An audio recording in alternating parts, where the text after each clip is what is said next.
বৃষ্টির দিনে খিচুড়ি যেমন মজা লাগে, ঠান্ডা ঠান্ডা আবহাওয়াতেও কিন্তু খিচুড়ি ভীষণ মজা লাগে। আসসালামু আলাইকুম, কেমন আছেন সবাই? আমার ছোট্ট চ্যানেলটিতে আপনাদের সকলকে স্বাগত জানাচ্ছি। আমি আজকে চিকেন খিচুড়ি রান্না করব। এর জন্য আমি প্রথমেই চুলায় কড়াই বসিয়ে দিয়েছি। তার মধ্যে তেল দিয়ে প্রথমেই দিয়ে দিয়েছি তেজপাতা, দারুচিনি, এলাচ, লবঙ্গ। শুকনো মশলাগুলোকে আমি ভালো করে নেড়েচেড়ে গন্ধ ছেড়ে দিয়ে দিলাম এখানে আমি কুচি করে রাখা পেঁয়াজটাকে মোটামুটি আমি নরম হয়ে আসা পর্যন্ত ভালো করে নেড়েচেড়ে নেব। পেঁয়াজটাকে লাল লাল করে ভাজার কোনো দরকার নেই। তারপরে যেই পেঁয়াজটা নরম হয়ে যাবে এর মধ্যে প্রথমে দিয়ে দিলাম রসুন বাটা আর আদা বাটা। রসুন বাটা আদা বাটা দিয়ে পেঁয়াজটার সঙ্গে ভালো করে নেড়েচেড়ে মিশিয়ে নেব আর কষিয়ে নেব। তারপরে সামান্য একটু পানি দিয়ে দেব, মশলাটা যেন পোড়া না লেগে যায়।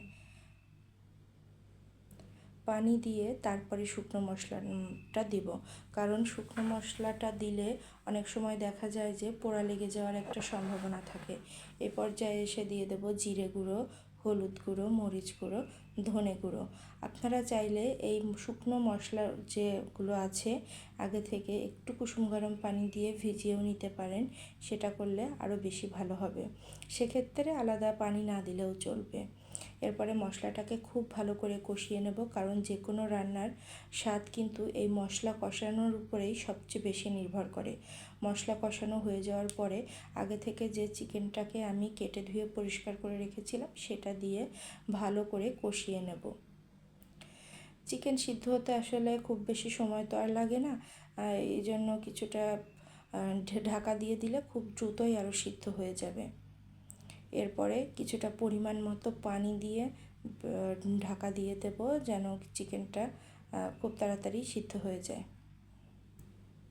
আর এই ফাঁকে আমি অন্য চুলায় বসিয়ে দেব খিচুড়ির যে চাল সেটা।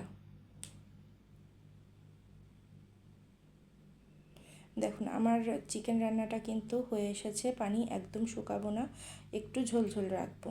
পাশের চুলায় আমি বসিয়ে দিয়েছি খিচুড়ির চালটা। আমি এখানে লোকাল যে বাসমতি পাওয়া যায় সেটা নিয়েছি, আর নিয়েছি মসুরের ডাল আর মুগের ডাল। আর খিচুড়ি রান্নায় সবসময় আমার কাছে মনে হয় যে 2-3 রকমের ডাল দিলে স্বাদটা অনেক ভালো আসে, আর এটা কিন্তু অনেক পুষ্টিকরও। চালটাকে আমি একটু ভেজে নেব, এই জন্য এর মধ্যে শুকনো অবস্থাতেই দিয়ে দিলাম কিছুটা পেঁয়াজ কুচি, রসুন কুচি আর মরিচ কুচি। এর বাইরে কিন্তু আলাদা কোনো মশলা আমি এই খিচুড়ির চাউলে ব্যবহার করব না, কারণ আমি চালের আন্দাজ করেই মাংসে কিন্তু সব রকম মশলা দিয়ে দিয়েছি। এই যে দেখুন আমার মাংসটা কিন্তু হয়ে গিয়েছে। এটা এখন আমি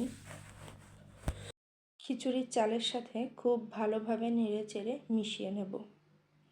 মেশানো হয়ে গেলে পরিমাণ মতো পানি দিয়ে ঢাকনা দিয়ে ঢেকে দেব। মিডিয়াম থেকে হাই আঁচে আমি খিচুড়িটাকে হতে দেব, আর তলা থেকে কিছু সময় পর পর নেড়ে দিতে হবে, তা না হলে নিচে পোড়া লেগে যাওয়ার একটা সম্ভাবনা থাকবে।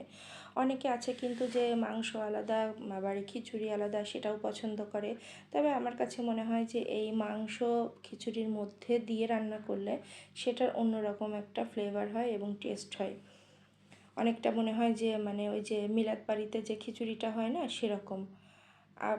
কে কে আছেন আমার মতো যে এই মিলাদ বাড়ির খিচুড়ি পছন্দ করেন জানাবেন। দেখুন খিচুড়িটা কিন্তু প্রায় হয়ে এসেছে, খিচুড়িটাকে আমি দমে দিয়ে দেব। আমার খিচুড়ি একদম রেডি। আমার ভিডিও কেমন লাগলো কমেন্ট করে জানাবেন, আর যদি ভালো লাগে আমার চ্যানেলটি সাবস্ক্রাইব করে দেওয়ার অনুরোধ রইল। আল্লাহ হাফেজ।